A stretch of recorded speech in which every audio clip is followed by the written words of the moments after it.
And when he did that, that just melted my heart. That was just so romantic for me. And I'm like, this man, I'm trying to get you out, but you are sticking around. I will not fall for a broke man. I don't do lazy religious people who just say, I'm trusting God for this.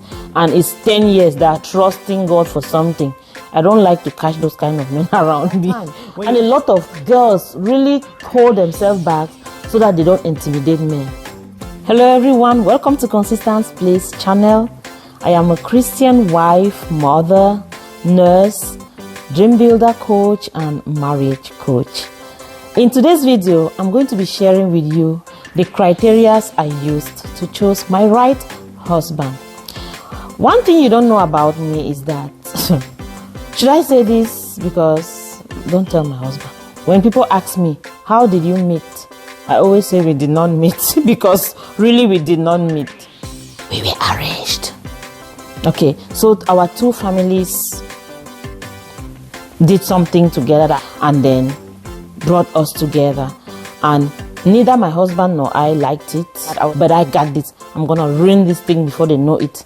Me and this guy, we are gonna be parting before they know it, because one, he doesn't like it and I don't like it, so it's not hard to damage. It's easy to find fault and stick on it, right? But in course of doing that, I found my qualities in him, and he also found his qualities in me.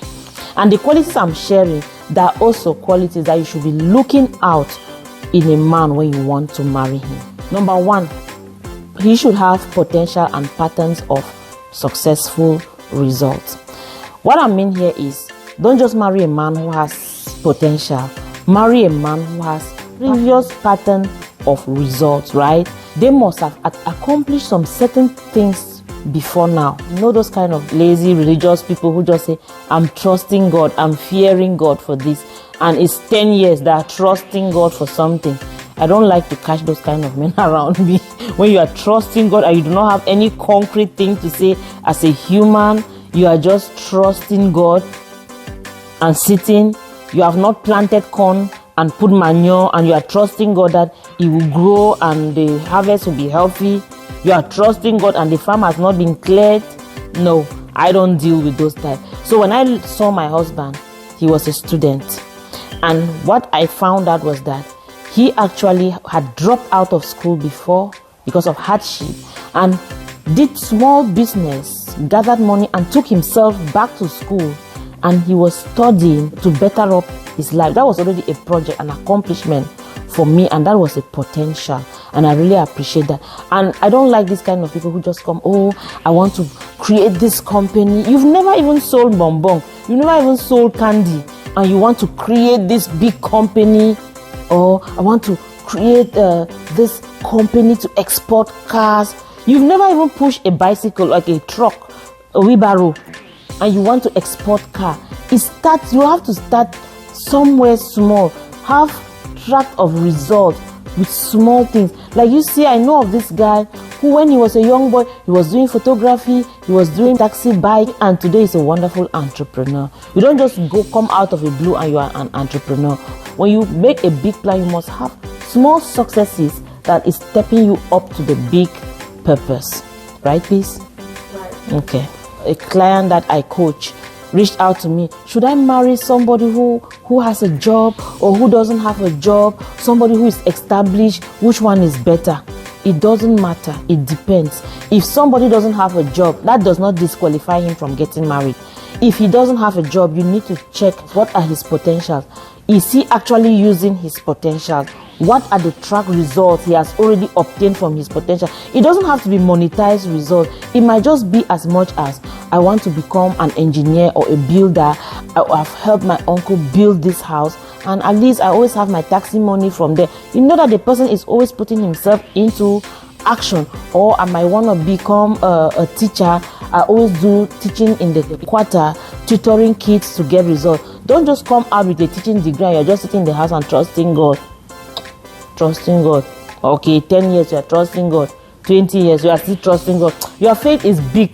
That big faith like that doesn't move mountain. It's small one that move mountain. The second point, I did not want to marry a man who had insecurity or inferiority or superiority complex. Any of the complexes I could not tolerate. I'm someone who doesn't have complex. I'm not complex, and I don't tolerate people around me who are complex by my achievement. If I'm flowing with you, you need to be comfortable with my achievement, because when you achieve, I'm going to celebrate for you. That's how I am. I celebrate my friends. So I want someone who can celebrate me and I can celebrate them. I don't want to, when I achieve, you are feeling bad that I have achieved. No, that was a no-no for me. And I did not want that kind of husband. That was a no-no. When I saw a man that did not have a complex, that was a good point. How did I do this? When I was a student, teachers in school, people in the neighborhood would say, oh, don't get educated too much. Don't go too far in your education. Don't pursue your career too high, because it might scare men away from you. And I'm like, so I should remain low because I want to marry some low guy? No, I want to go higher, and then I get the man who is able to accept me at that level. Now, that was the common hour thinking that was going on at that time. And a lot of girls really hold themselves back so that they don't intimidate men. So now when my husband came around, I was trying to rule him out of the picture. I was unapologetic when I'm bringing something to him, because I was like, you know what? I'm trying to rule you out of this marriage thing, because I really, first of all, don't want you. I was looking for a reason to say he doesn't want me to study. He doesn't want me to further my career, so that I will refuse the marriage. So I went to him and said, I have plans to further my education and get my PhD. He was like, what? What did you say? That's actually good news to me. So you're going to be called me Dr. Fonani. So he used his last name to doctorify me. That is how they say it. He used his last name to doctorify me. And when he did that, that just melted my heart. Which man is celebrating my doctorate degree when he has not yet? He's already capturing me into his last name by doctorifying me with his last name. I think that was just romantic. Was that romantic? I think that was just so romantic for me, and I'm like, this man, I'm trying to get you out, but you are sticking around. And the enthusiasm with which he said it, you could see that he was full of joy. And behold, he ended up, when we got married, he told me that he was looking for a woman with a head. So I was actually selling myself without even knowing that I was selling myself. So I never wanted women who did not like school or who were not doing well in school. He wanted a woman that was smart, intelligent, and loves to study. Ask me now whether I don't get PhD. That's a story for another day. Watch out for men who say, I don't want a woman who works. I will be the one working and the woman will stay in the house with my children. I mean, some girls are fine with that. Today I'm a stay-home mom, but I've not been coerced to stay home. My stay home is my choice, mutually agreed and confirmed. And I'm proud of it. We are blessed doing that. But it's not a coercion that someone is keeping you home because of some complex that they don't want your light to shine brighter than theirs. It shouldn't be that way, right? My third criteria was the man should have a vision and a plan. And I was someone who had my vision and I had where I was going and my plan. I don't just tolerate people who say, let's see how it will go. Let's go with the flow. Let's take it as it comes. I don't handle that. I don't thrive well in that atmosphere. I was previously talking about people who are trusting God for 15 years to see where they are going.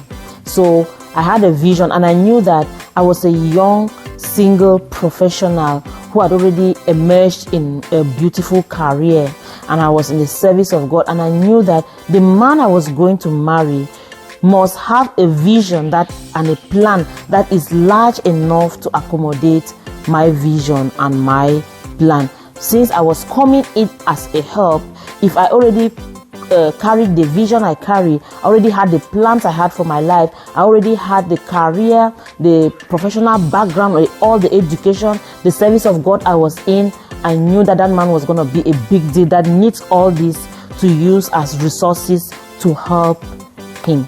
So you couldn't just show up to me with no plan and no vision and I start to follow you.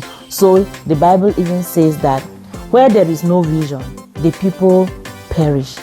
One time my husband asked me, why did you marry me when I was broke? I mean, I was really broke, but where were you going? I said, who married you when you were broke? You think that I will marry a broke? I would not fall for a broke man. I don't do broke. When I looked at your eyes, I saw a successful young man. Only people were not seeing, but I was seeing. And I told my husband that even now I still see where you are going. Do you want me to tell you? I said, when you were getting married, I already saw you with your car, with your house, and your bank account. And he was like, hey, stop it. I said, yeah, I saw it. So, in fact, that was just seeing someone with a vision and a plan, and seeing if it is in alignment with your vision and also in alignment with your plan. Somebody can have a vision and a plan that has nothing to do with your vision and your plan, that annoys you. You cannot do that marriage. It needs to be an alignment with yours, an alignment with his. And someone too can come and your vision and your plan that you are really absolutely passionate about is annoying him and does not fit with his. He doesn't like it. You need to think about it, right? The fifth one, he should have a mentor. In fact, it's really hard to be submitted to someone who is not submitted to somebody. Someone who is wandering in nature and floating by themselves and has no one to whom he's answerable to might be very hard to submit to. He needs to have someone like a pastor, a parent, a mentor to whom he's accountable to, who can call him to order. If someone doesn't have someone that he's trusting, how can he trust you? If someone doesn't have a mentor to whom he's accountable to, how is he going to be accountable to you? How is he even going to know about accountability? He needs to have someone that if you even have a challenge, you can go up to that person. Although I abuse his mentorship, because when I just got married, young wife syndrome, I was reporting him to his mentor all the time. But I don't do it anymore. I outgrew it and really don't talk to mentor in terms of crisis intervention. I mean, our mentor comes in happy situations. We invite to marry, but not for crisis intervention. Fifth thing that's on my list is it has to be God-fearing. God-fearing is different from just being a believer. There are believers that I don't stand. One pastor said that the Holy Spirit lives with certain people that you really cannot live with. And I agree. There are some people that you even see in your congregation that you cannot just stand their attitude. You cannot just stand their character. Although they are in church, singing the choir, speaking in tongues, prophesying, doing all those stuff. But you don't just stand their environment, right? So I needed someone who was actually submitted to the authority of Christ, who was actually ruling his life by the word of God. All these other things might be hard if that person doesn't really fear God and submitted to Christ's authority. So, thank you so much for watching.